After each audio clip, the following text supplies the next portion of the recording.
Porsche अपघात प्रकरणी लवकरच न्यायालयात प्रकरणाची सुनावणी. कोण आहेत सरकारी वकील? पुण्यातील कल्याणीनगर भागात पोर्श अपघात प्रकरणाची राज्यभर मोठी चर्चा झाली होती. हे अपघात प्रकरण खूप चर्चेत राहिले होते.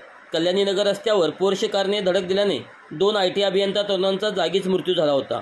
मद्यधुंद अवस्थेत या रस्त्यावरून भरधाव वेगाने पोर्श कार चालवणाऱ्या 17 वर्षीय मुलाने या दोघांना जोराची धडक दिली होती. या प्रकरणात आता सर्वात मोठी अपडेट समोर आली आहे. पोर्श कार अपघात प्रकरणाची लवकरच न्यायालयामध्ये सुनावणी होणार आहे. एक प्रकरण बाल न्यायालयामध्ये तर दुसरे प्रकरण शिवाजीनगर सत्र न्यायालयात होणार असल्याची माहिती अप्पर पोलीस आयुक्त शैलेश बलकवडे यांनी दिली आहे. या अपघात प्रकरणातील अल्पवयीन मुलाला वाचवण्याचे अनेक प्रयत्न करण्यात आले होते. अपघात प्रकरण झाल्यानंतर रक्तातील अल्कोहोल प्रमाण तपासणीसाठी दिलेल्या रक्ताचे नमुने बदलले गेले होते. डॉक्टरांना हाताशी धरून या गोष्टी करण्यात आल्या होत्या असे पोलिसांना केलेल्या तपासात समोर आले होते. अल्पवयीन मुलाचे आईवडील आजोबा यांचा सहभाग यामध्ये असल्याचे समोर आले होते.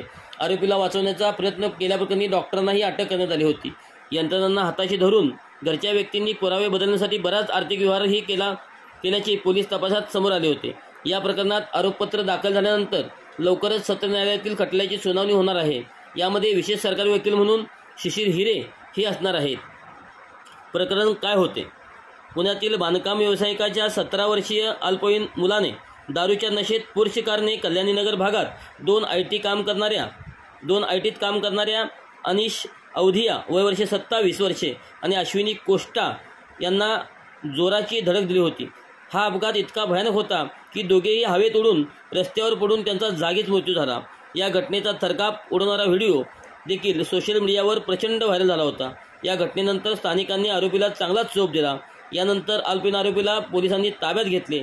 बाल न्याय मंडळाने त्या अल्पवयीन मुलाला 300 शब्दाचा निबंध लिहिण्याची आणि इतर काही थातूरमातूर शिक्षा दिल्या आणि जामीन मंजूर केला होता. अल्पवयीन आरोपीच्या जामिनाच्या निर्णयावर देशभरातून तीव्र प्रतिक्रिया उमटल्या होत्या.